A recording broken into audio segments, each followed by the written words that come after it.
rain on a narrow alley. 12 feet of wet brick between two old buildings in Portland. The fire escapes almost close enough to touch. Pull back. One window dark and blue, a single stove light burning. A man stands at the sink with a coffee mug gone cold in his hand. He is not supposed to be looking across the gap. A second window, warm and gold. A woman, one arm tangled in a sweater she is pulling over her head. She looks up. She catches him. Neither of them moves close on her hand. It reaches for the window latch. Close on his face. He has stopped breathing. Then the window screeches open. Cold air floods the alley. And before he can apologize, before he can run, she speaks first, like they are already in the middle of something.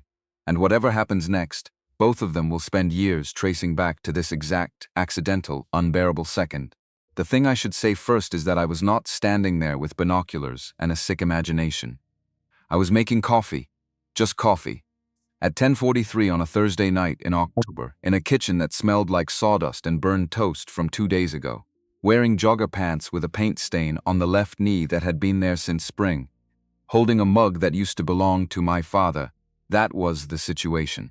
Then the woman across the alley pulled her sweater over her head and caught me looking through my kitchen window. For half a second, neither of us moved. Rain ran down the glass between us. Her apartment was warm and gold. Mine was blue and dark except for the stove light. She had one arm still tangled in the sweater, dark hair falling over her face, and I had a mug in my hand that suddenly weighed as much as a car battery. Because here is the thing about old buildings on East Burnside in Portland. The alleys are narrow, 12 feet across, maybe less. The fire escapes almost touch. If both windows are open and the wind is right, you can hear the upstairs neighbor argue with her cat about cabinet space. You can smell what the third floor on the other side is cooking. You can see accidentally into lives you were never supposed to see. I had been very careful, for 8 months, not to see. She stared straight at me. I froze. She reached for her window latch, and I thought, well, this is how it ends. Not in a hospital bed, not saving a child from a burning building, not in any kind of brave way. Just murdered on a Thursday by a furious neighbor with very good posture. The window screeched open.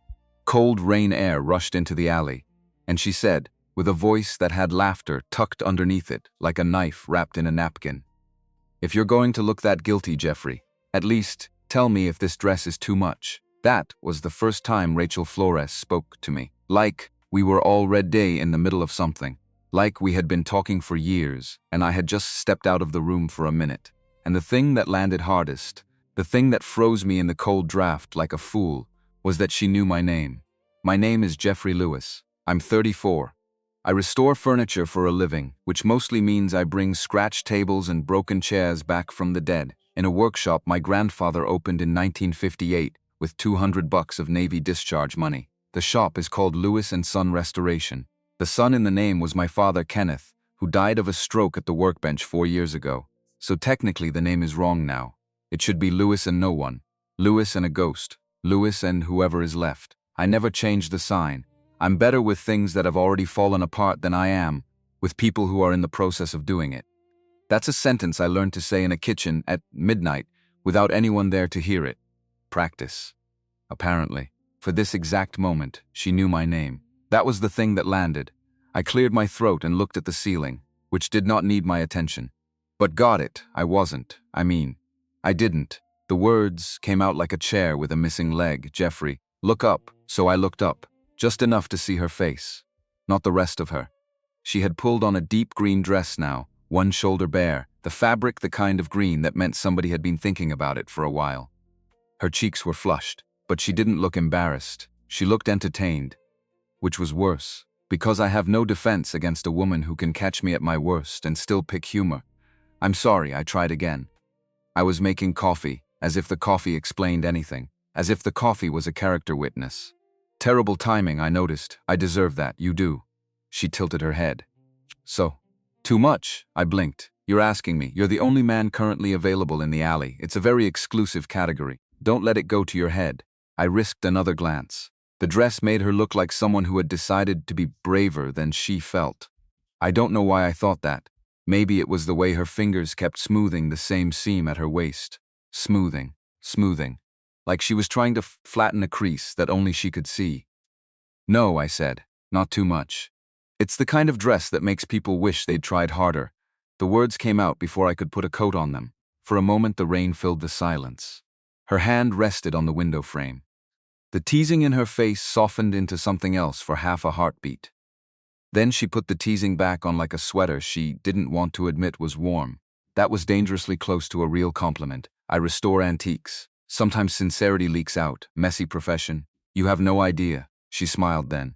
And I felt it in a place I had not used in a while. A place I had, frankly, packed up in a cardboard box 2 years ago and labeled "Do Not Open." 2 years ago. A useful unit of measurement. 2 years ago I was engaged to a woman named Amanda Perez, who loved plans more than people. When she left, she did it efficiently. 1 conversation. 3 boxes. A forwarded wedding deposit receipt with a note that said, "I think we both knew. I hadn't known." That was the problem. After that I became careful.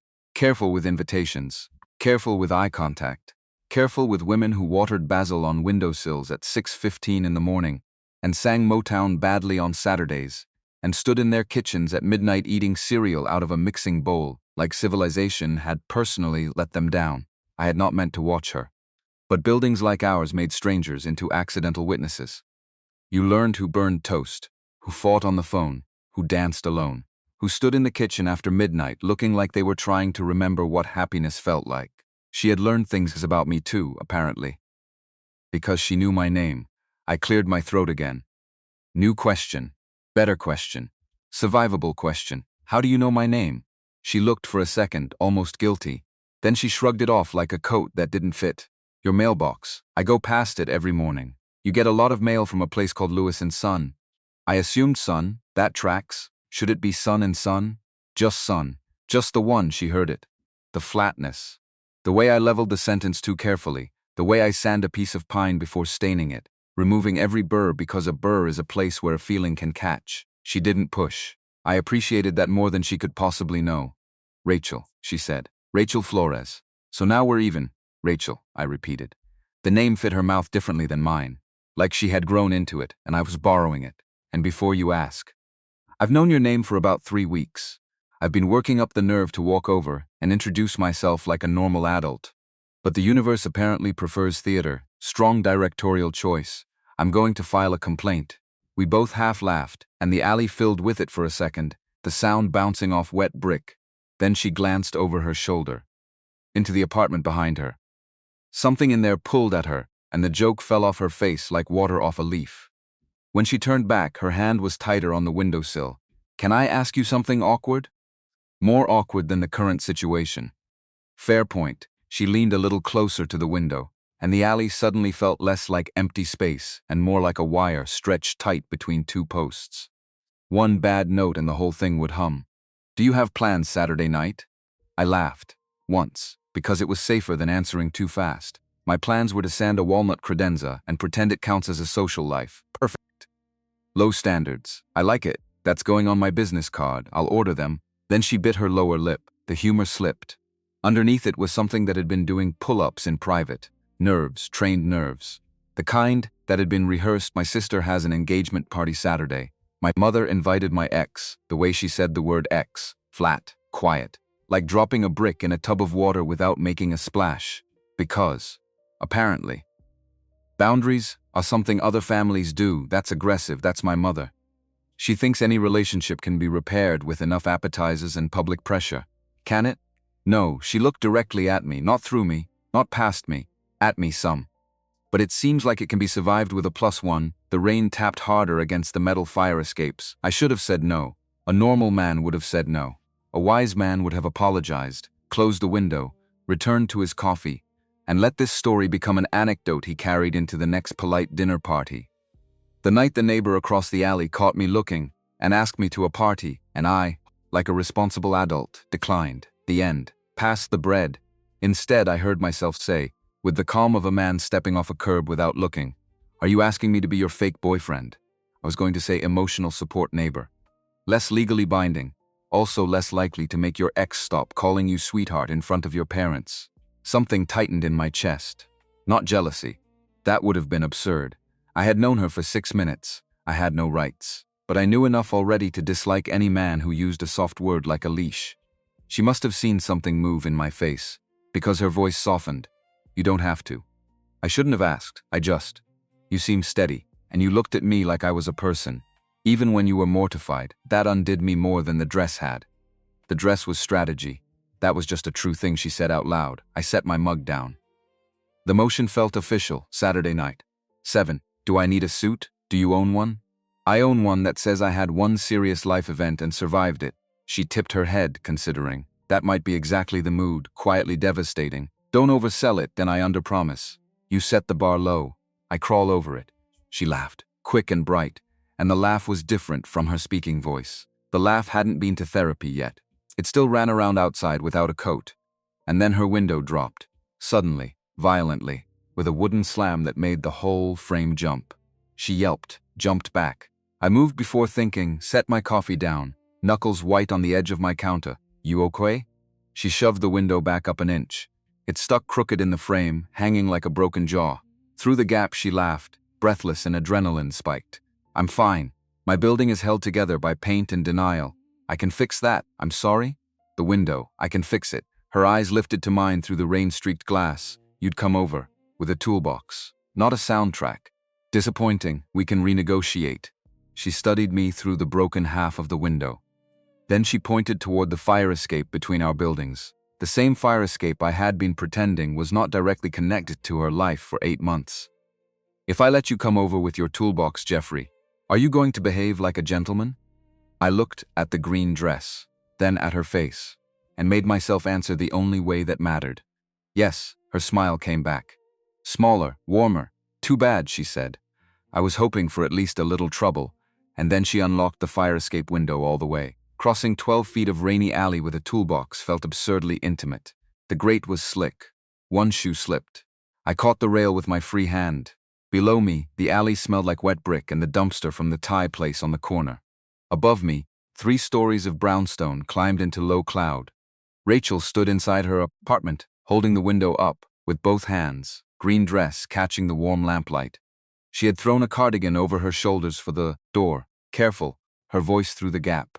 I would hate to explain to the paramedics that my neighbor fell because I flirted irresponsibly. You're admitting it was flirting. I'm admitting nothing without legal counsel. I crouched by the frame. Rain ticked against my shoulders. The wood had swollen from years of Portland weather and neglect. One hinge loose. Sash cord frayed. The pulley behind the molding was probably cracked. Easy repair if you knew what to look for. That was the problem with some broken things. From a distance, they looked dramatic. Up close, they mostly needed patience and the right tools and somebody willing to take the time. I could fix the window in maybe 90 minutes.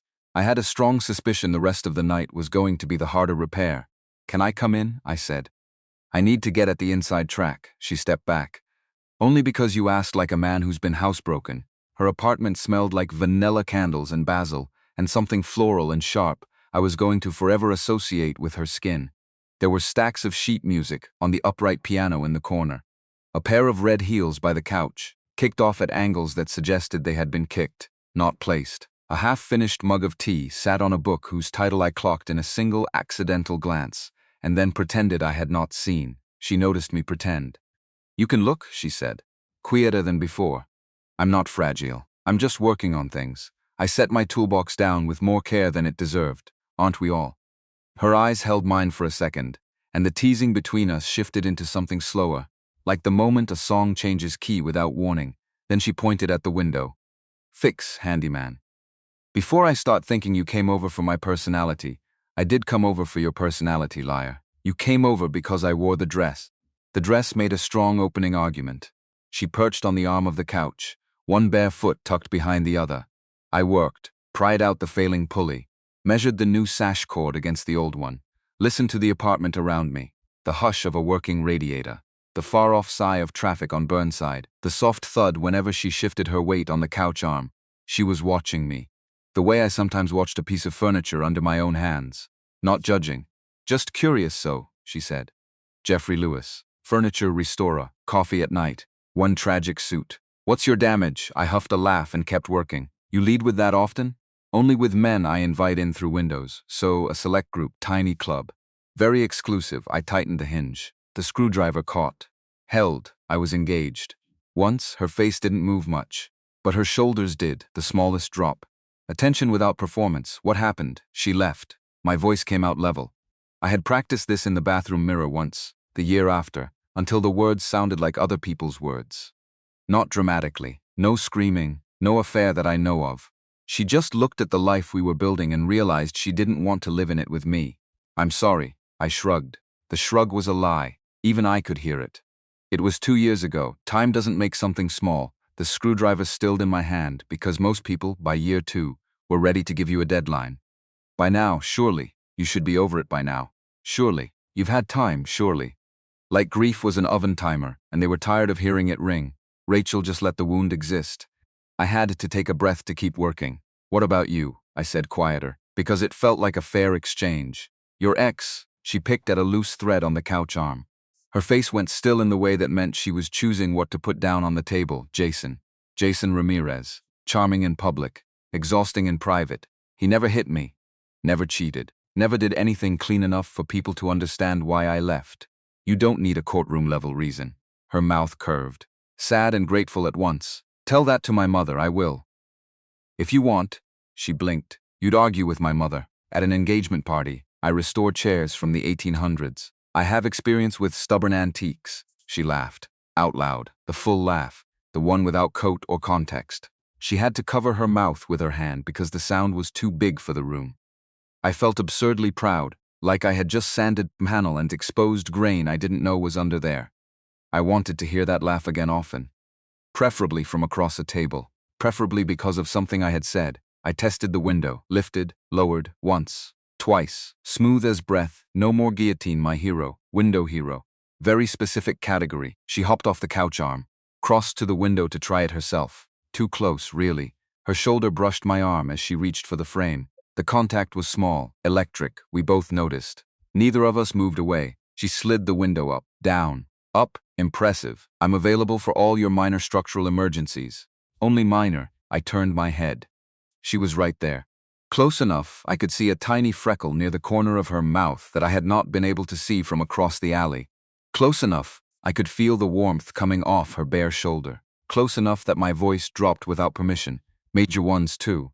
Her fingers rested on the sill. Her smile faded. Not from fear. From attention, Jeffrey. My name in her apartment sounded like an invitation, like a doorknob being turned slowly, and I wanted to kiss her. The want was sudden and inconvenient and absolutely clear, like a tuning fork held to bone. But she had asked me here 6 minutes after catching me accidentally looking. She was wearing a dress for an event involving an ex who used soft words like leashes. I was standing in her living room with a screwdriver in my hand and rain in my hair. The math was wrong. The timing was wrong. The geometry of the moment was wrong. I took half a step back. Her eyes tracked the movement. Gentlemen, trying. Is it difficult right now? Yes, I made myself meet her eyes. Yes, it is. That was the most honest sentence I had said out loud in months. Color rose in her cheeks. She looked away first. But she was smiling. She walked to the kitchen and came back with a hand towel. Instead of handing it to me, she reached up and started drying the rain from my hair herself. The gesture was small, domestic, practical. It almost ruined me. Her knuckles brushed my temple. The towel smelled like clean cotton, and her laundry soap, and something I didn't have a word for yet. I stood very still, letting her fuss, while the repaired window hummed softly with rain behind us. You're very quiet, she said. I'm trying not to do anything stupid. What if I like a little stupid? Then I'm in real trouble. Her laugh, smaller this time, closer. She lowered the towel but didn't step back. Saturday, her voice changed. Took on a careful weight. If you still want to come, I don't want to fake anything cruel. No elaborate lies, no pretending we've been together for a year. What do you want? The question landed heavier than I meant it to. The towel hung loose in her hands. She twisted it without looking. I want to walk in with someone who doesn't make me feel small. And if Jason tries to pull some charming nonsense, I'll let you handle him. Unless you look at me like you want backup, I won't. Not unless you do, and sometimes I'll do. I have occasional bursts of bravery. Mostly between 4 and 4:30, her expression warmed. Maybe we don't call it fake boyfriend. What do we call it? Maybe we call it a first date with witnesses. My heart did something embarrassingly young. A first date with witnesses. 2 phrases I had not put together in 2 years. A first date, I repeated. To make sure it was real out loud. Unless you'd rather sand a credenza, The credenza suddenly feels very patient. We stood there, holding each other's eyes. The apartment quiet around us. The rain steadier now, settling into a long Portland soak that would keep going past midnight. Then Rachel rose on her toes and kissed my cheek. Not my mouth, not yet. Her lips touched just beside the corner of mine, warm and brief, and aimed with enough deliberation that it counted as a promise rather than an accident. When she pulled back, her eyes were bright. Payment for services. That window was in worse shape than I thought. Might require a follow-up visit. Greedy, motivated, she walked me to the fire escape, and I climbed back into the rain with my toolbox lighter than it had any right to be. Before I crossed back to my window, she called my name. I looked back. She leaned in the frame, green dress, bare shoulder. A smile that was trouble she had chosen, on purpose, wear the tragic suit, for our first date with witnesses. For me, then she closed the window softly, leaving me outside in the rain. Already wanting Saturday more than was safe, and not yet knowing that the man whose name she had spoken so flatly had a habit of arriving at parties with an envelope in his coat.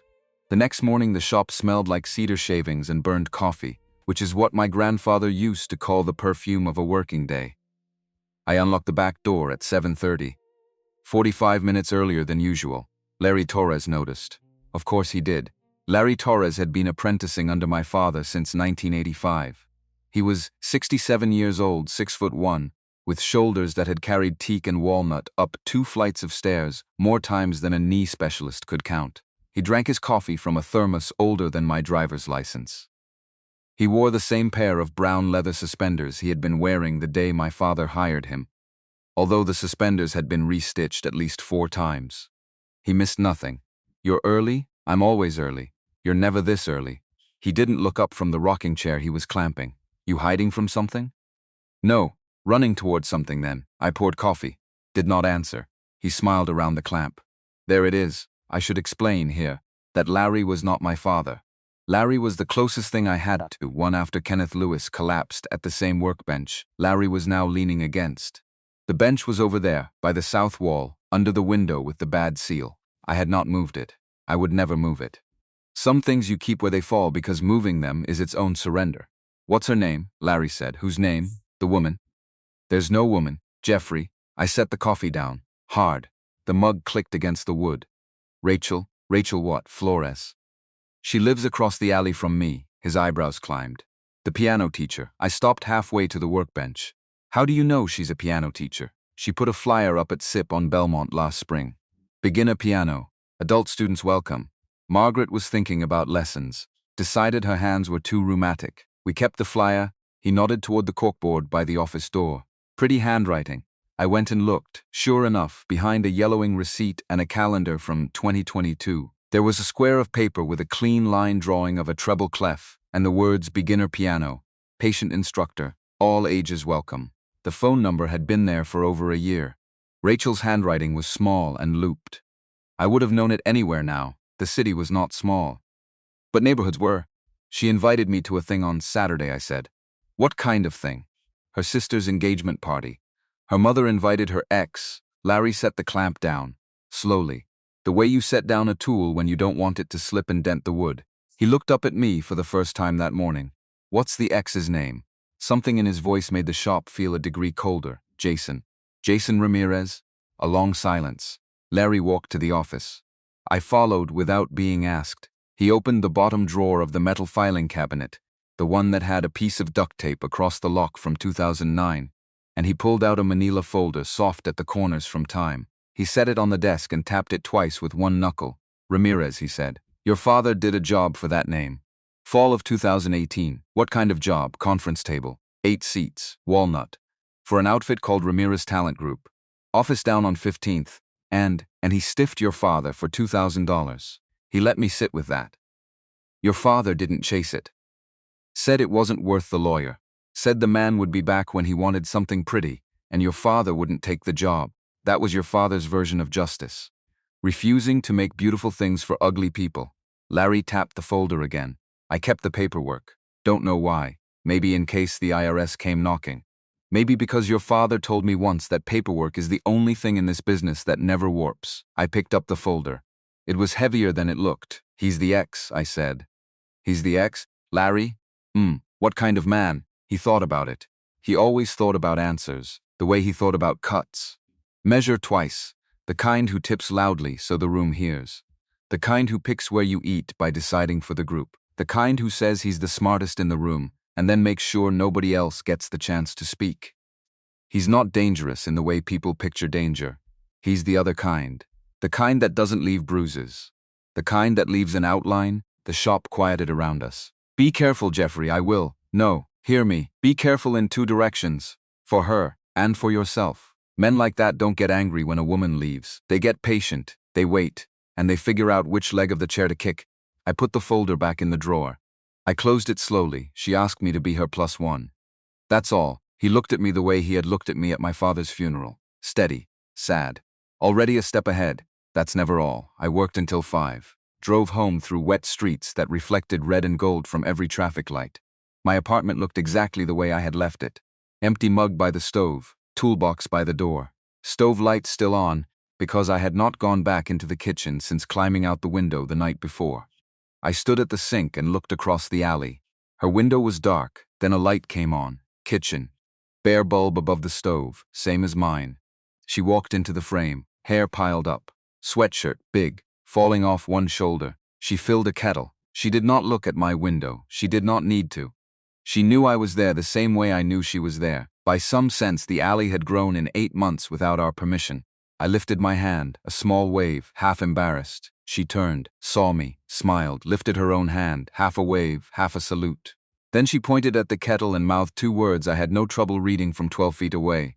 Cold night, I nodded. She mimed sliding a cup across the alley, like the cup of tea was going to fly over and arrive at my windowsill. I mimed catching it, sipping. She mimed laughing. It was the dumbest pantomime in the history of dumb pantomimes between 2 adults. I have not stopped thinking about it. Saturday came too fast and too slow. The suit fit worse than I remembered. Charcoal. A little tight in the shoulders, because I had put on 6 pounds of stubborn muscle since the last time I tried to wear it. The collar pinched. The tie I owned was the kind of tie a man buys for a single wedding and then leaves in a drawer for emotional reasons. I stood in front of the mirror and adjusted the knot. The phone buzzed on the counter. Rachel, you dressed? Me? Depends. Are you asking as a date or as a parole officer? Rachel, both. Window. I walked into the kitchen. Across the alley, she stood at her open window in the green dress, her hair pinned up now, a few loose curls escaping at the nape of her neck. She had a glass of something pale in one hand. Wine, maybe. Or courage. She raised it. Turn around. What? Let me see the suit, Louis. I obeyed. Slowly. Rotated like a department store mannequin with mild anxiety. One shoulder, then the other, then the back, then around. When I faced her again, her eyes had traveled across me in a way that made the collar feel less tight, not more. Well, the suit is not tragic. No, it's quietly devastating. I looked down to hide the smile. That sounds dangerous. It is. She leaned against the frame. You clean up well, so do you. I was already clean. You know what I mean. Her mouth softened. For a second the alley disappeared. No rain tonight, although the air was wet and heavy and smelled like leaves rotting on the sidewalks. No accidental voyeurism, no awkward arrangement. Just her, looking at me like she was glad I existed, in a suit. Across from her, 6 minutes before we were both supposed to leave. Meet me downstairs in 10, she said. Before I lose my nerve, I got there in 7. She was already waiting under the awning of her building, holding a small black clutch in both hands like it might fly away. Up close I could see the tiny gold earrings shaped like stars and the steady anxious pulse at the base of her throat. You came early. I didn't want you waiting alone. That's either sweet or a sign you're punctual in an alarming way. Both can be true. She laughed. The tension at her shoulders dropped a 1/4 inch. Then she held out her hand. Not her arm. Her hand. We should practice. For the witnesses, right. Practice. Her fingers slid between mine. Warm. Sure, like she had thought about it. Whatever clever thing I had been planning to say dissolved on the floor of my brain. Holding her hand should not have felt like a line crossed, but it did. A quiet one, a chosen one. The kind of line that you don't notice the second you step over it, because you're too busy looking at the person on the other side. The lift pulled up. We got in. The driver tried to make small talk. I do not remember a single word of what either of us said in that car.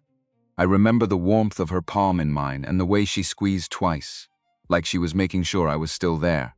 The restaurant was in a converted warehouse on 10th, exposed brick and Edison bulbs, and a chalkboard menu with words like reduction and emulsion. Rachel's sister Nicole met us at the door with a hug that nearly took Rachel off her feet. "You brought someone." "I did." Nicole looked me up and down. She had the same warm brown eyes as Rachel, set in a sharper, younger face. The face of a person whose feelings happened on the outside before they reached the brain. "He's got kind eyes. I've been practicing in the mirror," I said. Rachel squeezed my hand. "Don't encourage him." "Too late." Nicole leaned in. "Tell me later.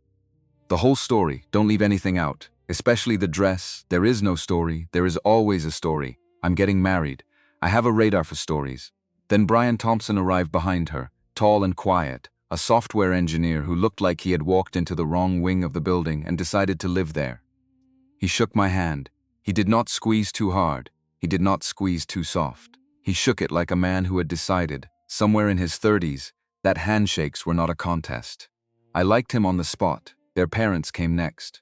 Scott Flores was a man in his early 60s, with calluses on his hands that suggested he had not spent his life behind a desk. He shook my hand like he was grateful for any guest who had shown up without drama.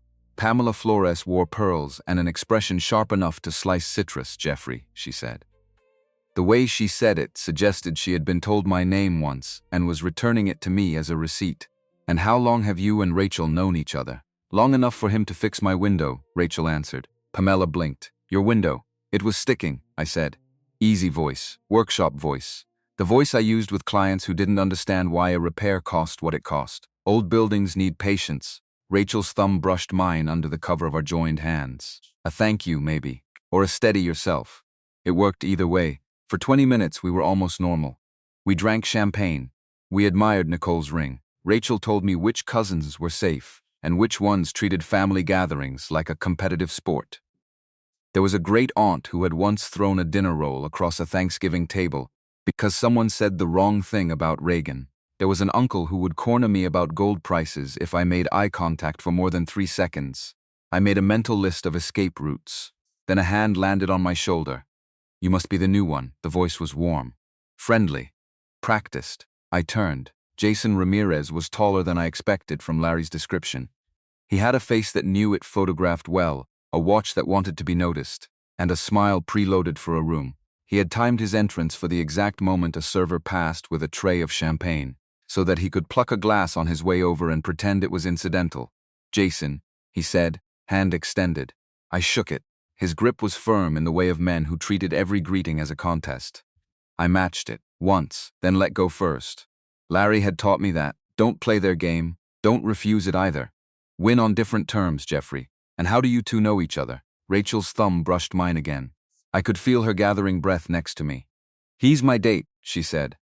"Not neighbor, not cover story, not emotional support, anything." The word landed in the middle of the room and stayed there. Jason's smile adjusted by maybe 2 millimeters. The kind of adjustment most people in the room would miss. I didn't miss it. He was a man who took inventory. He had just put a new item on the shelf. Date, he let the word sit. "How exciting. It is, actually," Rachel said. "And what is it you do, Jeffrey?" "He restores furniture," Rachel answered before I could speak. Her voice was bright, pleasant, but the brightness was a wall, not a welcome. "He owns a workshop in the East Side. 3 generations. His grandfather started it." Jason's eyebrows lifted in mild theatrical interest. "A craftsman." He said the word the way you say the word organic at a steakhouse. Like a small, faintly amused compliment that was not, on closer reading, a compliment. "Beautiful work, I'm sure." "It is," Rachel said. "I'll have to come by the shop sometime." "We take walk-ins," I said. I meant it as a joke. He didn't take it that way. His eyes did a small, polite recalibration.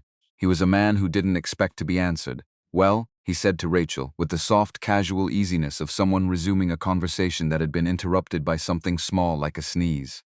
"Rachel, I do need to talk to you tonight. After the speeches. Some paperwork we need to go over." "About your work?" The temperature at our edge of the room dropped a full degree. Rachel did not let go of my hand. "We can talk Monday," she said. "It won't take long. I have things at the office that need a signature this week. Some of them are time-sensitive. Monday, Jason." He looked at her, long enough that other people noticed. Then he smiled, the smile working overtime now to look casual, of course. "Monday," he turned to me. He extended a hand again, although we had just shook one. I shook it again. Because that was the rule of the room, Jeffrey. Wonderful to meet you. Likewise. He drifted toward the bar. He did not, I noticed, drift in a straight line. He drifted in an arc that took him past Pamela, who lit up at him like a porch light, and put his hand briefly on her elbow and bent to say something that made her laugh. Rachel exhaled. Slow, controlled, I'm sorry, she said. Quiet. Just for me. For what? For all of that. You don't have to apologize for him. I'm apologizing for inviting you into him. I turned, just enough that my shoulder shielded her from the rest of the room. I lifted our joined hands, brushed my thumb across her knuckles. The gold band on my pinky, my father's wedding ring, the one I still wore for reasons I did not always have words for, caught the candlelight. You didn't invite me into him, I said. You invited me to stand next to you. That's a different sentence. Her eyes shone. She did not blink fast. She held it. Quietly devastating, she said. Don't oversell it, she laughed. A small, watery, real laugh, and it was the best sound in the room. Across the floor, Jason set his champagne glass on a high top and reached, casually, into the inside pocket of his suit jacket. He drew out an envelope, folded once. The kind of envelope that wasn't a card and wasn't a check and wasn't any of the soft, harmless things an envelope can be at an engagement party. He set it on the edge of the high top, where it could be seen. He did not open it. He did not give it to anyone. He just placed it there, the way a man places a chess piece, and then turned and rejoined the conversation with Pamela, like the envelope had nothing to do with him. Rachel's hand went cold in mine. What's in it? I said. Quiet. Careful. She watched the envelope sit on the high top under the warm yellow light of an Edison bulb. She watched her mother laugh at something Jason had said. She watched the candle on the table, next to it flicker in the draft from the kitchen door. Then she leaned in, her mouth almost at my ear, her breath warm and unsteady. I don't know exactly, she said, but I'm scared. Outside, far above the warehouse roof, the rain was starting again. The envelope sat on the high top like a small animal that had decided not to move. Rachel didn't look at it directly. That was the giveaway. A person who didn't care about a thing glanced at it. A person who cared made the whole room into a map and put a wall around that one corner of the map and walked carefully past it without ever turning her head. I learned that in 8 seconds. Just by watching her not look. Bathroom, she said, her voice steady, her hand cold. With me, with you, with me. Which is how I ended up standing in the narrow hallway outside the women's restroom at a wine bar in a converted warehouse in northwest Portland, holding the small black clutch of a woman I had known for 48 hours, while she leaned against the brick wall and tried to slow her own breathing. I have to tell you something, she said. Okay, and it's going to sound bigger than it is, or smaller than it is. I haven't decided which. Okay, I lied a little. About what I do, I waited. She closed her eyes, opened them, pushed her hair back from her temple. A few loose curls had finally surrendered to gravity. She didn't fix them. I teach piano. That part is true. 5 students, Tuesdays and Thursdays after school. A grown woman named Diane who is trying to learn Clair de Lune to impress her therapist. That's real, okay, but I also write music. For ads, for small films. There's a coffee company in town that uses one of my pieces. There's a state tourism commercial that ran last year that opens with 30 seconds of something I wrote on this couch in pajamas at 2 in the morning. Rachel, wait. Let me finish or I won't. Finish. She breathed in, held it, let it out. 2 years ago, when Jason and I started dating, I signed a management contract with his company, Ramirez Talent Group. It covers performance rights for 3 original compositions. He gets 35% of the live licensing revenue on those 3 pieces, in perpetuity, unless the contract is dissolved by mutual agreement. Unless, and he won't agree. He won't agree. I let that sit. What's in the envelope? I don't know exactly. But it's either a renewal he wants me to sign tonight to make me feel like the night belongs to him, or it's a draft of something worse. Worse, she nodded. Just once. Worse, she said, because 3 months ago I wrote him a letter telling him I was done. Done. Not just romantically, professionally. I asked to buy out the contract. I offered him money I don't really have. He answered with a long, friendly email about how much he valued our creative partnership and how excited he was about the next phase. Like I had asked him about a vacation, not a release. Rachel, I know, hey, I know. I took a small step closer. Not crowding. Just present. Look at me, she looked. We don't sign anything tonight, I said. We don't take the envelope. We don't open the envelope. We don't engage the envelope. The envelope is a chair in the corner of a room. We walk past it. Easy for you. The envelope isn't about your work. Then we walk past it together, the smallest crack in her face. Not collapse, not yet. Just a hairline. Why are you nice? I'm not, I'm furious. I'm just keeping it organized, she laughed. Wet, surprised. The laugh of a person who had not expected to laugh. You, she said, almost a whisper. You are doing very well in a very weird night, low bar. I crawled over it. I remember. Now I tip my head toward the dining room. We go back. We smile. We make toasts. We do not look at the envelope. If your mother says anything, I will be exceptionally well-mannered. If your sister cries, I will hand her a napkin. If your father needs a man to stand next to him and nod about gold prices, I will nod, deal. And if Jason comes near you again, yeah, we do not run. We do not engage. We just refuse to shrink. She closed her eyes. Refuse to shrink, she said, almost to herself. I'm putting that on a sticky note, don't. It'll get peeled off by spring. Then I'll put it on the wall. Where the paint comes off if you try. That's commitment, she straightened, smoothed her dress, pushed a curl behind her ear. She gathered something back into herself that she had set down for a second to breathe. It was the most graceful thing I had ever seen a person do in a hallway with a sticky floor. She took the clutch back, tucked her hand into the crook of my arm. +1, she said. +1. When we walked back into the room, the speeches had begun. Nicole and Brian were standing in front of the fireplace, and Brian was reading from a folded piece of paper, and Nicole was already crying, the good crying, the laughing crying. Brian's voice was soft and steady and slightly nasal. He talked about the first time Nicole made him a sandwich. He talked about the second time she made him a sandwich, which was the first time he realized he was in love with her. He talked about her capacity to be unreasonably joyful about small things. The way she greeted dogs on the sidewalk. The way she announced sunsets like she had personally arranged them. The room sighed. A great aunt blew her nose into a cocktail napkin. I felt Rachel breathe out beside me. The kind of breath you take when somebody else's good news lets you rest your own bad news on a shelf for a minute. Then Pamela took the floor. Pamela Flores was a small woman with a big posture. She held her champagne flute by the stem like the bowl was something fragile she had been told once not to touch. She tapped a fingernail against the glass twice. The room hushed without being asked. My daughters, she said. She paused. She looked at Nicole. She looked at Rachel. My daughters have very different ideas about love. Nicole has always known what she wanted. Brian, when she met you, I think she had decided about you within 20 minutes. Laughter. Brian blushed. Rachel. The pause. Long enough that two people in the back row shifted their weight. Rachel has always been the careful one, the thoughtful one, the one who reads 3 articles before she buys a toaster. The room laughed lightly.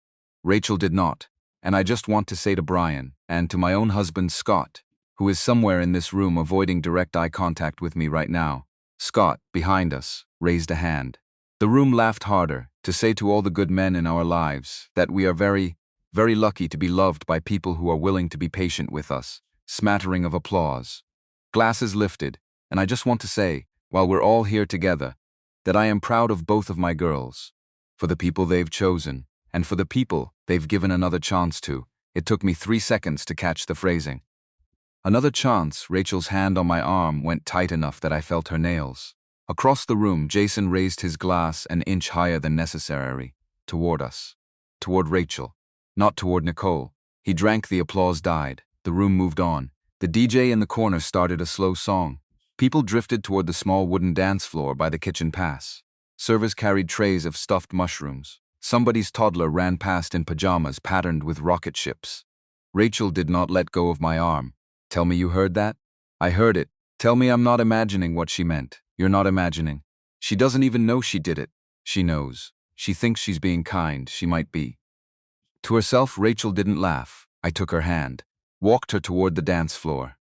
3 of her cousins were already there, swaying badly, having too much fun for the song that was playing. Nicole and Brian were near the center, foreheads almost touching, doing the slow, embarrassed shuffle that engaged couples do when the room is watching them. I stopped at the edge of the floor. Dance with me, Jeffrey, dance with me, right here, where everyone can see. You can't dance badly, but with conviction. That is my favorite style of anything.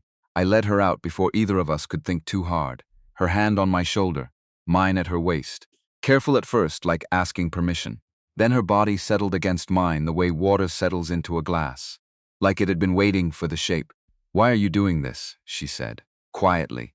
into the small space between our faces. Because the room is watching. That's not the reason. No. What's the reason? I thought about a lot of things in the half-second before I answered. I thought about my father, who once told me at a wedding that the best thing a man can do in any room is be the still place in it. I thought about Larry, who had taught me how to hold a clamp without warping the wood. I thought about how Rachel had said the word date, and the way Jason's smile had adjusted by 2 millimeters. Because you asked me to come, I said. And I'm not going to half show up. Her eyes filled. She didn't blink them clear. She didn't hide them, quietly devastating, she said. Again. Like a charm she was using to keep her hands steady. I almost kissed her then. I didn't. Because Pamela was watching from the edge of the room, and because the moment didn't belong to anyone but us, and I did not want to share it with a mother who would file it for later use. The song ended.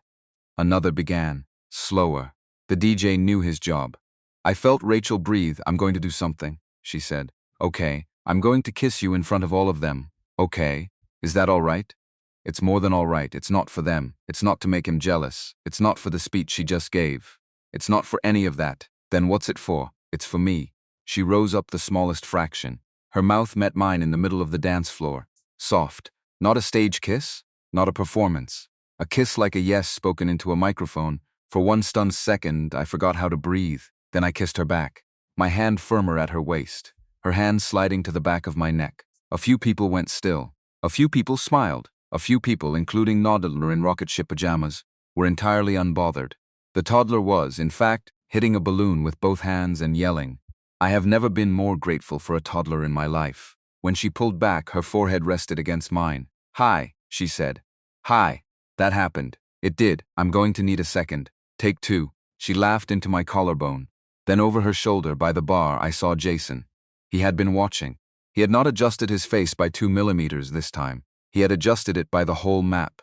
His smile was still on, but the smile was gone. The smile was a switch he had flicked, not a feeling. He turned. He walked slowly, casually, toward the high top where Brian was standing alone, refilling a champagne flute. The envelope was still on the high top. Jason picked it up as he passed, casual. Like he had set down his keys and was on his way out except he didn't walk out. He walked to Brian. I felt the next 10 seconds coming the way you feel a sneeze coming. There was no preventing it. I could only decide where my body would be when it landed. Stay here, I said. No, Rachel. No, Jeffrey. I'm not staying anywhere. Not anymore. She took my hand. We walked, together, toward the bar, not fast, not slow. The exact pace of two people who had practiced. Jason was leaning in to Brian when we arrived, his shoulder almost touching Brian's, the envelope tucked under his arm now, like an afterthought. His voice low enough to sound private, loud enough to carry to the cluster of cousins at the next high top. I'm just saying, man. Some people get really swept up in the idea of being chosen. I would know. Brian had not yet decided what kind of room he was in. I'm sorry, Rachel. She loves attention more than she loves people. It's not her fault. It's how she was raised. I just wouldn't want you and Nicole walking into the next year with a wrong picture. Brian set down the champagne bottle. Excuse me. No. I'm the family friend nobody's allowed to be honest anymore, Jason, Rachel said. He turned.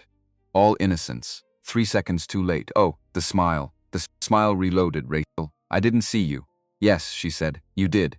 There was a silence. It had weight. It was the kind of silence that turns a room. This, Rachel said, is my sister's engagement party. You do not get to bring your little theories about love into it. Because you are angry, I stopped listening to them, Rachel. Come on, you don't get to come on me. Not anymore. Not in this room. I'm a guest of your mother's. She'll get over it, he laughed. Once. He looked around the room as if to find an audience. Half the cousins were already watching. A great uncle, holding a plate of cheese, had stopped chewing. Sweetheart. It was the word Larry had warned me about without warning me about it. Soft.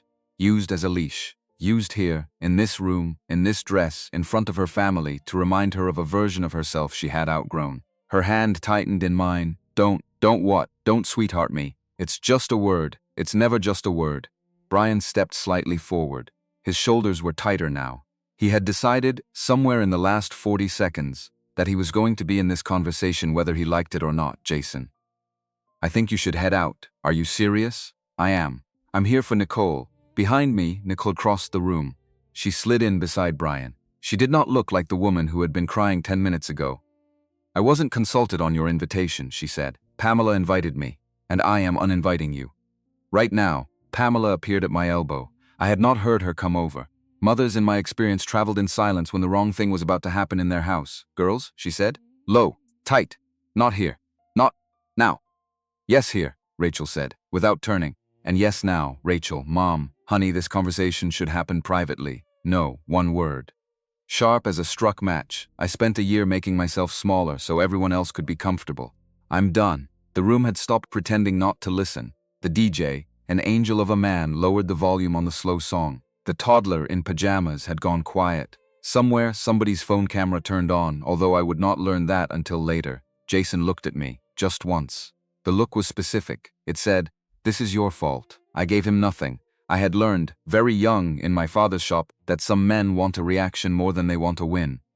The trick is to refuse the reaction. The trick is to be the still place in the room. Brian repeated himself. Quieter. Worse out, Jason. Jason held the envelope up. Loose, almost playful, almost a shrug, Rachel. We do still need to talk, sooner than later.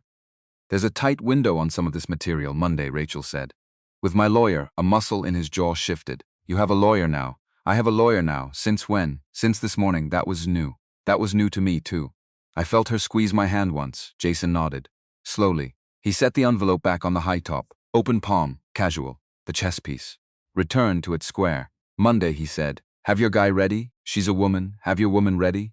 Stephanie Harris. He blinked. He had not been expecting a name. A name is a different thing from a threat. He recovered fast. Good firm. The smile flexed back on. Smart choice. He kissed Pamela on the cheek on his way out. Of course he did.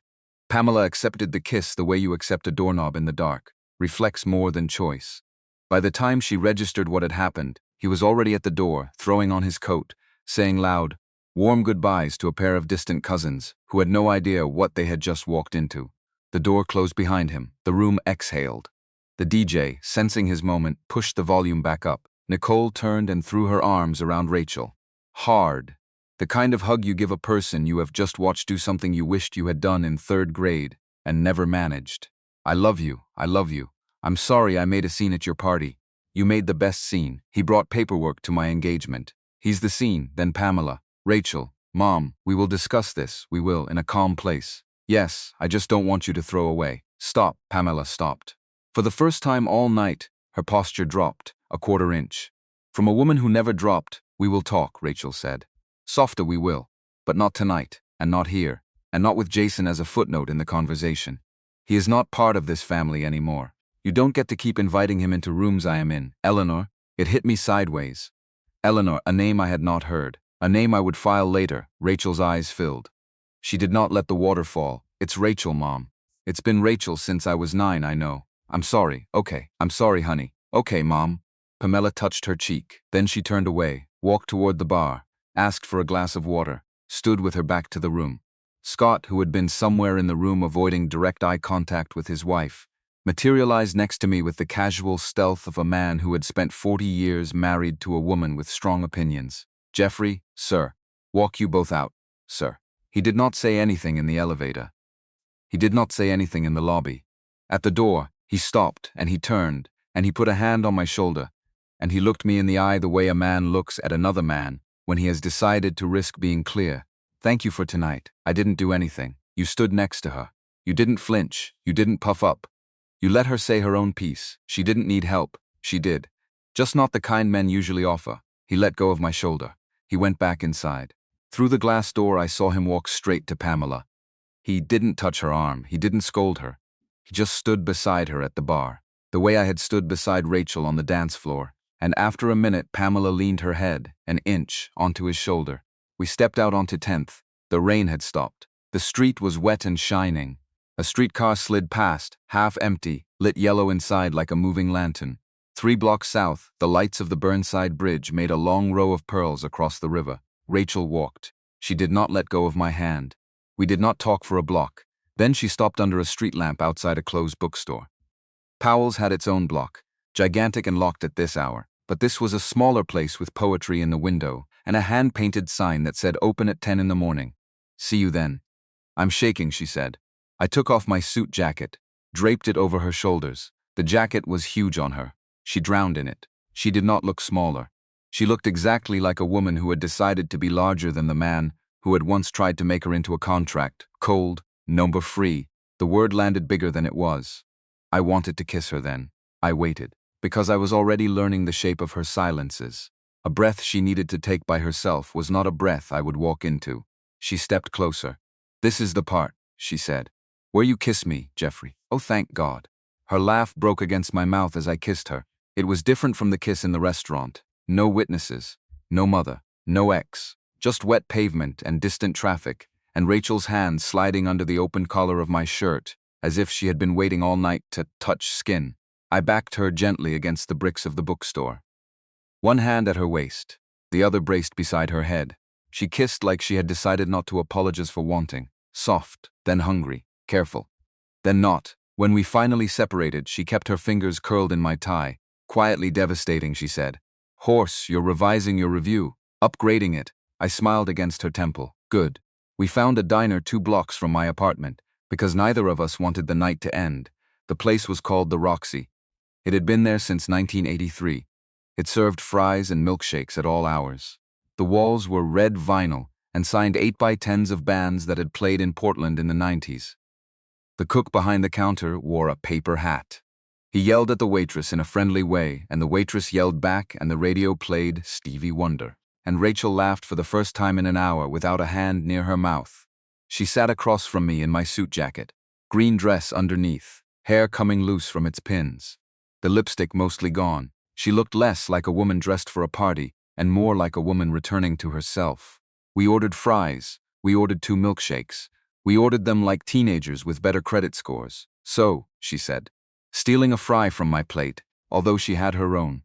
"You kissed me in a restaurant and against a bookstore. Are you always this literary?" I adapt to my surroundings. "What happens near a hardware store? You'll have to find out." She bit her milkshake straw. The straw went pink. "Tell me something I don't know," she said. "Stephanie Harris." "Ah, since this morning. I called her yesterday. We met this morning. I didn't tell you because I didn't want to walk into the party leaning on you." "Rachel, I know. That was a brave move. It was a small move." I'm trying to remember the difference. I drank coffee. She watched me drink coffee. The waitress put a basket of fries between us and walked off muttering about ketchup, which she had forgotten and would bring with a flourish in 90 seconds. "Tell me about Stephanie Harris." "She's about 50. She is the size of a hummingbird. She wears reading glasses on a chain. Her office is in a building on 10th with a bagel place on the ground floor. She has been doing music rights law in Portland for 23 years. She used to sing in a punk band. There are pictures. I love her already. She told me 3 things at the end of our meeting. "Tell me." Rachel set the milkshake down. 1. She told me to find the original master file of the demo of Window Light. The piece Jason has been telling people he co-wrote. The piece he hasn't actually co-written. I have it. 2:30 in the morning on the 14th of March, 2 years ago. Time-stamped. 2 months before I even met Jason at a fundraiser. 2. She said the contract I signed has a clause that lets it dissolve if I can prove material misrepresentation by the manager, which is a fancy way of saying, if Jason has been telling people he wrote things he did not write, we can argue the contract should be voided. 3. She breathed in, out. 3. She said she has had 3 other clients walk into her office over the last 5 years, with nearly identical stories, about the same man, the same company, the same envelope routine. I set my mug down. Slowly. 3. She wants to file. She wants to be ready to file. She wants me to bring her the master file by Tuesday. And she wants me to write her a timeline of contact. Every email, every text, every voicemail, every dinner, every hand on my shoulder. You can do that. I have to do that. I reached across the table. She put her palm in mine. "This is real," she said. "Quiet. Yes, it's also new and strange. And started with you accidentally seeing more of my evening routine than planned. I will spend years apologizing if necessary. Years." Her eyebrow lifted. I realized what I had said. She did too. The air between us warmed by 3 degrees. I didn't mean. I liked it. My heart did one of those things hearts do. She looked down at our hands. Her thumb moved across my knuckles in a slow figure 8. "I'm scared too," she said. "Jason taught me that wanting affection was needy and wanting space was cruel. I don't always know how to ask for things without feeling guilty. Ask me anyway. I might not get it right the first time. I want to learn you." Her eyes lifted. "That," she said, "may be the most romantic thing anyone has ever said to me in a diner." I was aiming for top 5. You're smug now, I had a milkshake. I'm powerful, she laughed. The laugh wrapped around me like a borrowed coat. We walked home slowly after midnight. The clouds had broken up. Stars were thin and unreliable, but they were there. We did not talk about Jason. We talked about Nicole as a kid. We talked about Stevie Wonder. We talked about my father's shop and the smell of cedar and the way Larry insisted on suspenders. At her building door, she hesitated, still in my jacket. Come up, she said, for coffee. Maybe to sit on the couch. Maybe because I don't want to be alone yet. Every sensible thought in my body went quiet at once. I cupped her cheek, brushed my thumb near that small freckle by her mouth. Then I'll come up. Her apartment, at night, was warmer than I remembered. She kicked off her heels with the groan of a woman who had been ignoring her feet for 4 hours. She made coffee that neither of us needed. We sat on the couch close enough that her knee rested against mine. After a while, she leaned into me. I put my arm around her. She settled in the way trust is physical. Her hair smelled like rain. Her breathing slowed. I had fun tonight, she murmured, even with the scene. Especially after, you looked proud of me, by the way. I was. I am. She tilted her face up, kissed me, slow, sweet. Then she put her head against my chest, and we stayed that way until the coffee went cold. At 1:17 in the morning, my phone buzzed on the table. I looked at it. I should not have looked at it, but I looked at it. Unknown number. Stay away from Rachel. Ask her what she did to me. Ask her what she costs. I read it once. I felt my jaw lock. I read it twice. Rachel had not opened her eyes. Her breathing had not changed. Her cheek was warm against my shirt. She was, for the first time and I would later learn how many months, asleep against another human being. I tipped the phone face down on the side table. I did not move. I tightened my arm. Whatever Jason wanted, he could wait until morning. Tonight, I was choosing her. Morning arrived gray, soft, Portland's favorite color. Rachel woke up with her cheek against my chest. One hand curled into the cotton of my shirt like she had filed a claim and refused to amend it. For 5 minutes I didn't move. Then she stirred. Her eyes opened, found mine. Warmed hi, did I drool on you? A gentleman never tells. So yes, a little? She groaned, hid her face against my chest. I laughed. She pinched my side without lifting her head. For a while that was all we were. 2 people on a couch, tangled in the quiet after a night that had changed shape around us. No fake date, no family performance, no ex-boyfriend taking up space. The sun put a long stripe across the rug in front of us. The radiator clicked. Somebody, 3 floors down, was learning the violin and giving the violin a hard time. Then my phone buzzed on the table. She felt me tense. What is it? I reached, hesitated, turned the screen. 2 of these. One last night at 1:17, one an hour ago. Different numbers. She read them. Stay away from Rachel. Ask her what she did to me. Ask her what she costs. Ask her about the lawsuit. Ask her about the song that wasn't hers. The softness left her face. That, she said, is Jason, I figured. He does this. After a fight, he says something cruel. He waits for me to panic and explain myself. Do you want to? Her eyes lifted. No, she said. I want pancakes. I smiled slow. That is an excellent answer. And after pancakes, I want to block him. Maybe tell my sister. Maybe tell my mother to stop giving him access to me. Big morning. Very. I brushed her knuckles. Then her face went still. Different still. Jeffrey. Yeah. The second message. Yeah. The song that wasn't hers. He's going to say that. He's going to start saying that. Stephanie, we're going to call her. We're going to call her on Monday. Today we make pancakes. We make pancakes. She moved to get up. Paused. Looked back. Jeffrey, I don't want you to become my shield. I want you to be my choice. The scent settled inside me like a key turning. Then choose me. For pancakes, she laughed. Wet. Real. The laugh that had not been to therapy yet. Done. We made pancakes in her tiny kitchen, with too much vanilla and not enough coordination. She wore my wrinkled dress shirt over the green dress, sleeves rolled to the elbow, because she claimed it was culinary armor. I burned the first pancake hard enough that the smoke alarm registered a complaint, and she climbed onto a chair with sheet music in her hand and fanned the smoke detector with a brisk rhythm that I recognized after a second as the chorus of a Smokey Robinson song. I caught her by the waist as she swayed, steadying, just steadying. We both stopped laughing. Her hands rested on my shoulders. Mine stayed at her hips. Morning light traced her cheek, her mouth, the place where nerves and courage lived together in her eyes. I don't want this to be only because last night was intense. It isn't. You're sure? I was sure before Jason sent a single text. She swallowed. When you opened your window and asked if the dress was too much. That early, I'm not saying I was rational. No, she smiled. You were standing there holding coffee like a guilty raccoon. And you still invited me over.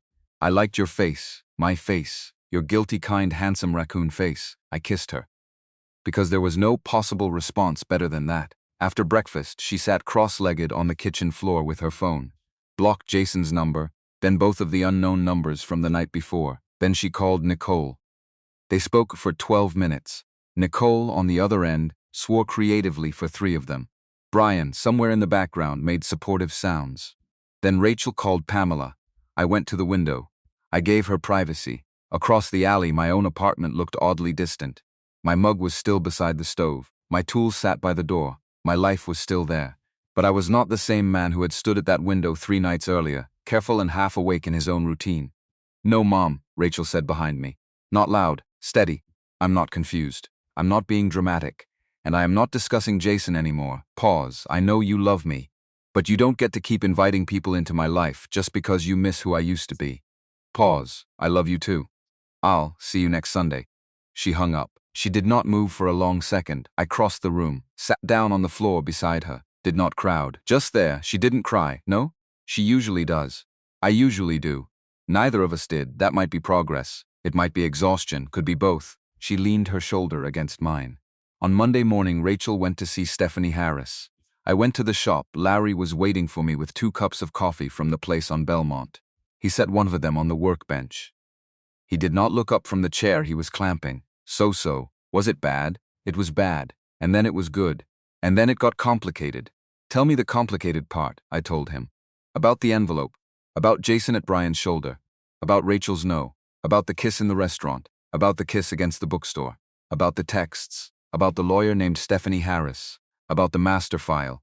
About the 3 other clients. He listened without interruption. Larry's listening was a thing he did with his whole face. His eyes went still. His jaw went still.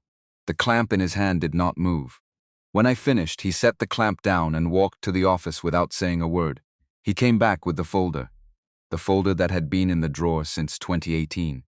He laid it on the workbench between us. This, he said, is gonna come in handy, Larry. $2,000, Jeffrey. 8 chairs and a table. Walnut. Signed contract. Cancelled deposit check. The original signed change order. 3 emails from his office assistant promising payment by Christmas. Notarized. Why notarized? Because your father did not believe a man who would not put his name in front of a notary. Why are you giving this to me now? Because that woman has a lawyer. Lawyers eat paper. This is paper. I picked the folder up. Heavier than I remembered. Larry, you knew, the day I told you his name. You knew this would matter. He sipped his coffee. Men like that, he said. Don't stop being men like that. That was all he said. It was, I would think later, one of the truer things he ever said to me. Tuesday, Rachel sent me a single text from Stephanie Harris's office. We have the demo. We have the email trail. We have 3 witnesses willing to file declarations. We are getting ready. I sent back. Larry has paperwork from 2018. A breach of contract by Jason's company. Notarized. He says paper eats men like him for breakfast. A pause. 3 dots, then. I love your shop already, then a heart. Just the one heart. Not a row of them, not an emoji explosion, just one. Like she had thought about it. Wednesday afternoon, a black Mercedes pulled into the shop yard. I felt it before I saw it. The sound of the tires on Nogrol was wrong. Most of our customers drove pickups. Subarus, if they were the polite kind. Vans, if they were a restaurant. A black Mercedes on our gravel was a knock at the door from a person you did not invite. I was at the back, finishing the underside of a coffee table. Larry was at the front. I heard him stand. I heard the door open. I heard him say, very quietly, the way you speak to a dog before you know if it bites. Help you. I came out wiping varnish off my hands with a rag. Jason was already in the doorway. He had not stepped inside. He had not been invited. He stood on the threshold the way men like him stand on thresholds, half in, half out, ready to claim either side. He smiled at me. Hello, Jeffrey, Jason, beautiful shop. Thanks. Mind if I come in? I looked at Larry. Larry's hand was on the edge of a length of cedar leaning against the wall. He was not holding it like a piece of wood. He was holding it like he wanted to be sure of where it was. No, I said. Talk from there. He laughed. He did the small huff of a man who was not used to being told where to stand, and had decided to find it charming. All right, he kept smiling. I wanted to come by because I think we got off on the wrong foot. Saturday was hectic. Pamela was emotional. Nicole was already upset about catering. I don't know if you saw, but the salmon canapes were not what the venue promised. I'd like to propose a reset, a clean slate. Between us, why? He tipped his head, as if I were a slow client at a presentation. Because I don't want what is frankly a private business matter between me and Rachel to become a problem for you. Or your shop. Or your. His eyes flicked past me. The walls. The benches. My father's photograph above the lathe. He searched for the right diminishment. Your operation here. I've thought about it. I'm willing to make Rachel a clean offer. I drop the management contract. I sign over the performance rights. She gets full creative control. Everybody walks away happy. I'll even waive my own consult fees retroactively. That's real money. That's a gesture. What do you want? He held up his hands. Easy, casual, dinner. One dinner. With me. So she can say a real goodbye. Closure. The kind two adults owe each other. I almost laughed. The almost was loud in my own ears. Out, I said. Jeffrey, I'm not having this conversation. You don't get to barter dinner for paperwork. You don't get to make her sit across from you for an hour to feed your. I borrowed his pause back at him. Your operation? He stopped smiling. The smile was still on his face. The smile had just gone elsewhere. The smile was a sign hung on an empty store. All right, he nodded. He looked at the room. He looked for half a second too long at my father's photograph. Your father did some work for me. Years back. Did he ever mention it? No. Funny. I always wondered if he would. He turned. He walked, slow and easy, back to the Mercedes. He opened the door. He looked back, hand on the frame. Have a good week, Jeffrey. Out he smiled again. The smile was a small flag. He drove away. The gravel settled. Larry, behind me, exhaled. He came here to scare you, I know. He didn't. He did. A little's allowed. He set the cedar back against the wall. I called Rachel. She picked up on the second ring. Jason came to the shop. She was quiet for 2 beats. Then, are you okay? Yes, Larry. Also yes. He didn't come in. He stood in the doorway. He tried to trade dinner for the contract. Of course he did. He mentioned my father. The line went very still. What did he say? He asked if my father ever told me he did for him. Jeffrey, it was a flex. It didn't land. It did land. Some, she breathed out. I'm coming to the shop. You don't have to. I want to. Then come. She came. She walked into the shop 40 minutes later in jeans, a sweater, hair in a low knot, no makeup. And she looked exactly like a woman who had spent the morning in a lawyer's office.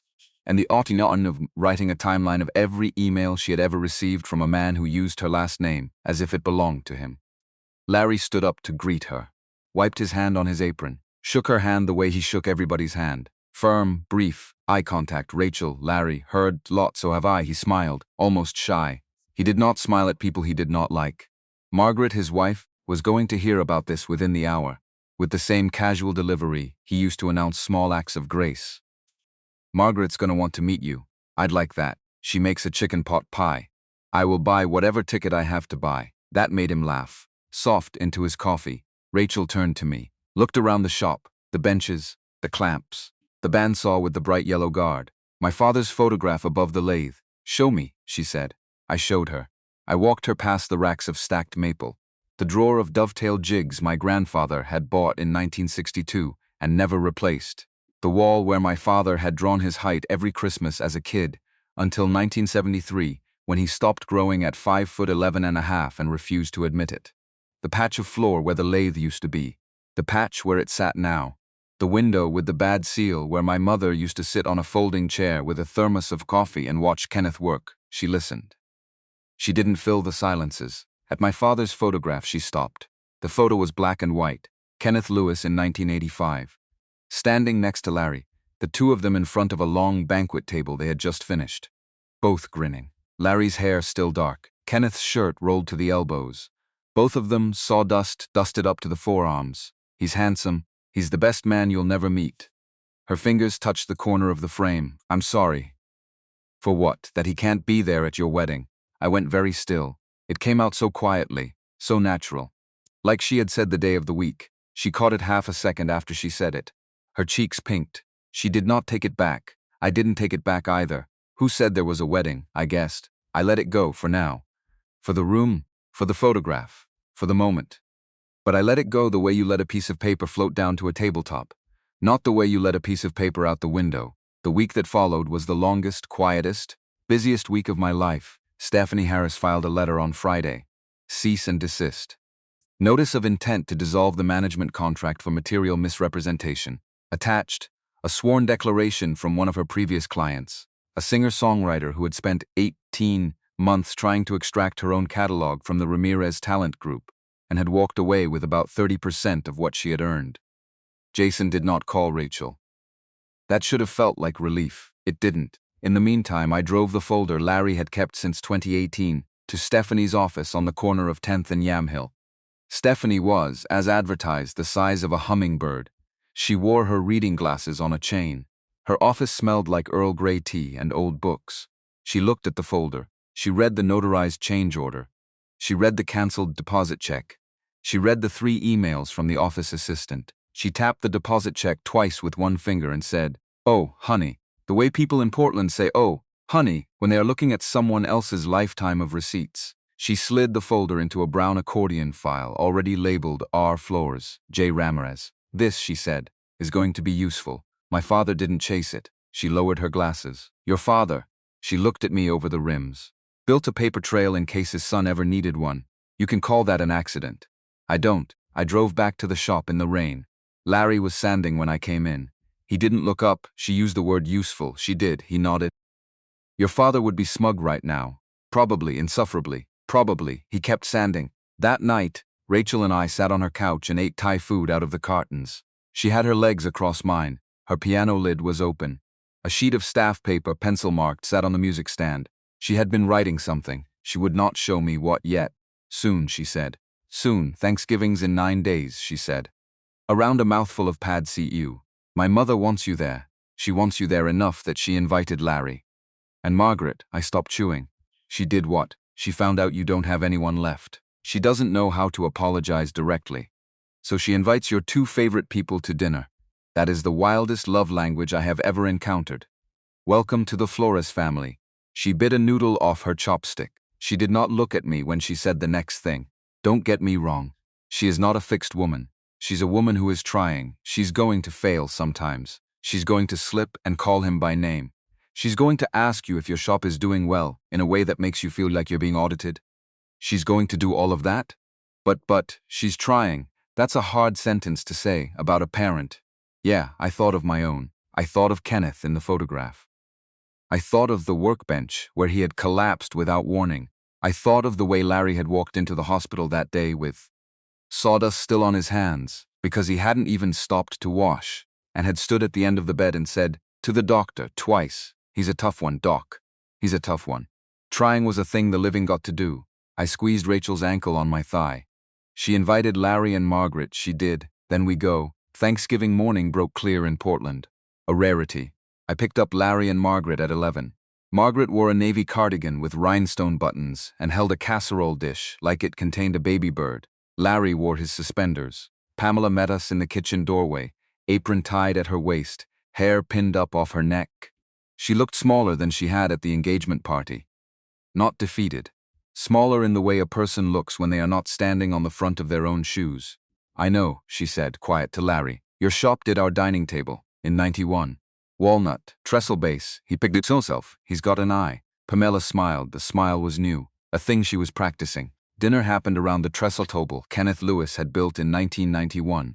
Scott set down his knife. "We're going around the table. Each person says one thing they're thankful for." Larry, when it came to him, "I am thankful for chairs, for wood, for the smell of my wife's coffee in the morning, and for the second son who keeps thinking he can outwork me when I can clearly outwork him." He did not look at me when he said it. I looked at my plate. Pamela held her napkin in her lap with both hands. "I am thankful that better late is still not the same as never, and I am thankful for both my daughters, even when, especially when, they tell me when I'm wrong." Rachel did not cry. Her chin shook, just once. Then she shook it off the way you shake off rain. Later, in the cold garage, helping Scott carry leftovers to the freezer, he stopped and looked at me with Rachel's eyes. My daughter was small, for a while, smaller than she has any right to be. We didn't fix that. She did. We watched.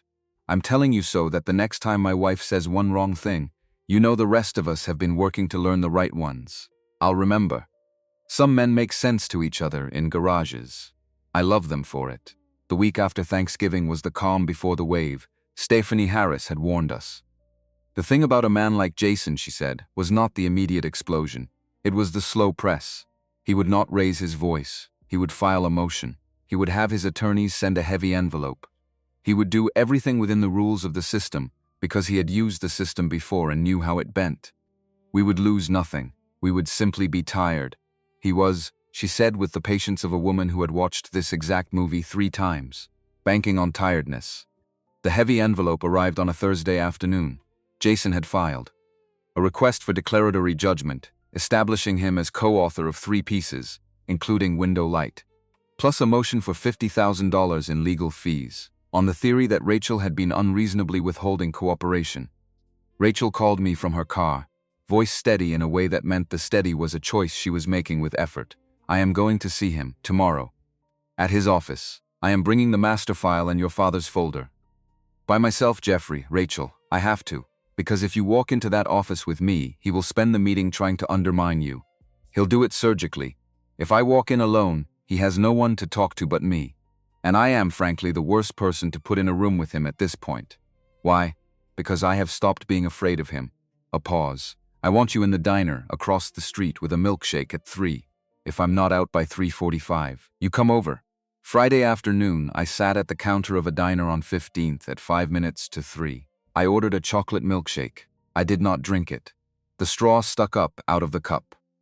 The cup made a small ring on the formica that I traced with one finger as the minutes passed. Across the street, on the 12th floor of an office building with mirrored glass, Rachel Flores walked into the office of Ramirez Talent Group with a hard drive in a padded sleeve, a manila folder soft at the corners, a small notebook, and 3 years of practiced shrinking. She was no longer interested in performing. She told me the words later, by lamplight, with her head on a pillow, in a voice that surprised her by being steady all the way through. She set the hard drive on his desk. She set the folder beside it. She set the notebook on top of the folder. She did not sit. The hard drive has the original master file of Window Light, timestamped.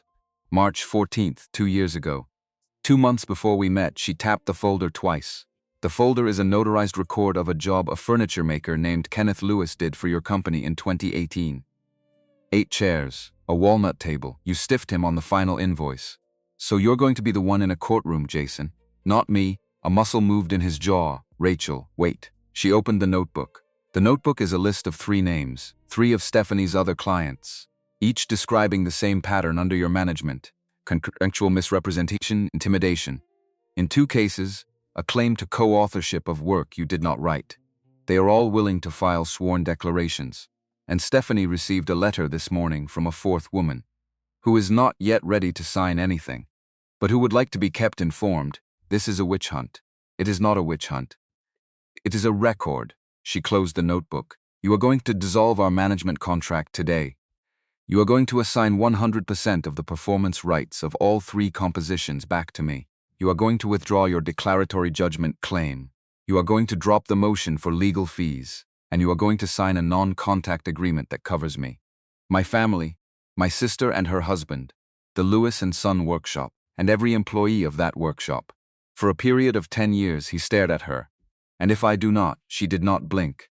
Then the breach of contract complaint on Kenneth Lewis's work order gets filed Tuesday. The motion to dismiss your claim gets filed Wednesday. The 3 sworn declarations get attached to a joint complaint by Friday. The 4th woman, when she is ready, gets added. Stephanie has the press contact for the Oregonian on speed dial. I do not need to win, Jason. I just need to outlast you. Your clients are not going to keep hiring you while this story sits in the paper for 6 months. A silence. The kind a man like him had not been in for a very long time. What do you want me to say? Yes. To all of it? This is not how a settlement is supposed to work. This is exactly how a settlement is supposed to work when the other side has paper. He sat down. He put his head in his hands. She let him sit with it for 15 seconds. Then she said it, quietly, without cruelty, with the steadiness she had been practicing in a kitchen with smoke alarms and chairs and bare-shouldered green dresses. Jason. I did not change. I just stopped pretending, he signed. In his own office, in his own ink, with her notebook open beside him. She watched him sign each line. Then she put the hard drive back into its sleeve, picked up the folder, and crossed to the door. Goodbye, Jason. He did not answer. She slid onto the stool next to me at the diner at 3:37. It's done. I haven't cried yet. I might in a minute take a minute? She picked up the milkshake I had not touched, took one long pull on the straw, closed her eyes. I told him I didn't change. I just stopped pretending. It came out clean. I've been practicing it. In my head. For 3 days, she leaned her head on my shoulder. The waitress refilled my coffee. The cook turned a hash brown on the flat top. Rachel breathed against my shoulder. The breath was real. I would later find out that what I felt at that exact moment was something Kenneth Lewis used to call working pride. Pride in someone else's work after the work is finished, while the wood is still cooling. He used it about Larry, he used it about my mother, he used it about me exactly twice. I had not felt it from the other direction before. I felt it now. The next morning, Pamela showed up at Rachel's apartment unannounced, a Tupperware of pumpkin bread in one hand, a small wooden box in the other. I went to see Jason last week, before you went to his office. I told myself I wanted to thank him for the years he, quote, took care of you. He laughed at me, honey. He smiled and said, Mrs. Flores, you've been more helpful to me than you know. I drove home, sat in the driveway for an hour. Your father came out and sat next to me. We didn't say a word. She opened the box. Inside, in tissue paper, square photographs from the 70s. Rachel at 5 in pigtails, at a piano with her feet not touching the floor. At 12 with a violin she would later quit. At 19 in a graduation gown, head tipped back, laughing at something off camera. I forgot, Pamela said. I forgot you were a person. Not a plan I made. I don't need you to forgive me. I need you to know that I know.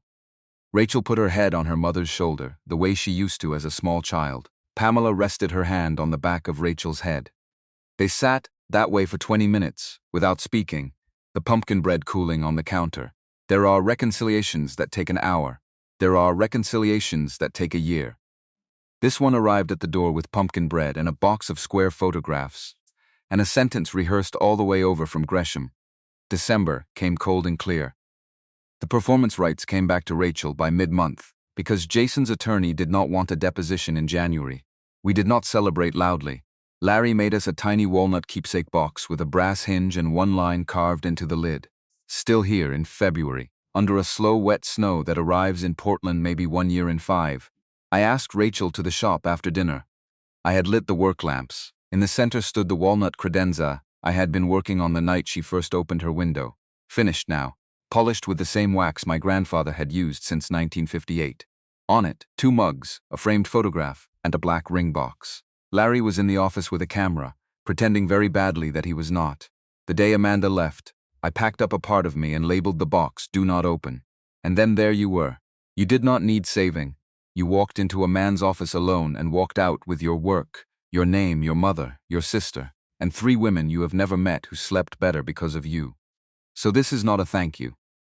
I did not unpack the box because you handed me a crowbar. I unpacked it because I no longer wanted to live in a house with a box like that in it. I knelt. My bad knee hit the concrete and I winced. Rachel laughed. Wet, surprised Rachel Flores. I do not have a lot. A shop with a loan against it. A bench my father died at. A second father with suspenders who refuses to retire. 3 of my grandfather's coffee cans full of nails I am sure I will need later. A heart put back together more times than I'd like to admit. Not perfectly, but strong enough. Will you marry me? She knelt beside me, her hands on either side of my face. Yes, yes, yes. The ring had been my grandmother's. A small sapphire, 2 tiny diamonds. A thin band of yellow gold darkened over 78 years, in the way gold darkens with skin. My father had kept it for me, and had not lived long enough to see it leave his house. It fit her. Larry took a picture, then turned away, and I saw his shoulders shake, and knew the only privacy he was offering us was the privacy of pretending he wasn't a man who cried. We were married in May, at the cemetery where Kenneth Lewis is buried under a stone that says, "Built beautiful things." Margaret officiated, in the navy cardigan with rhinestone buttons. Larry wore his suspenders. Scott walked Rachel. Nicole, 6 months pregnant by then, wept openly the entire ceremony. Rachel read her vows. I used to think love was a test you had to pass. You taught me it's a window, and all you have to be is brave enough to open it. I promise I will open the window every day, even when it rains, because the man on the other side has always deserved to see me. I read mine. I have spent my life restoring furniture. The broken things are not garbage. They are just things nobody took the time to understand. You are not furniture. You do not need repairing. But you taught me that a man too can be opened again. That a closed-up life is not a safer life. It is only a smaller one.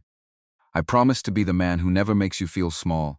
A J landed on the gravestone halfway through the recessional, looked at us, and did not move.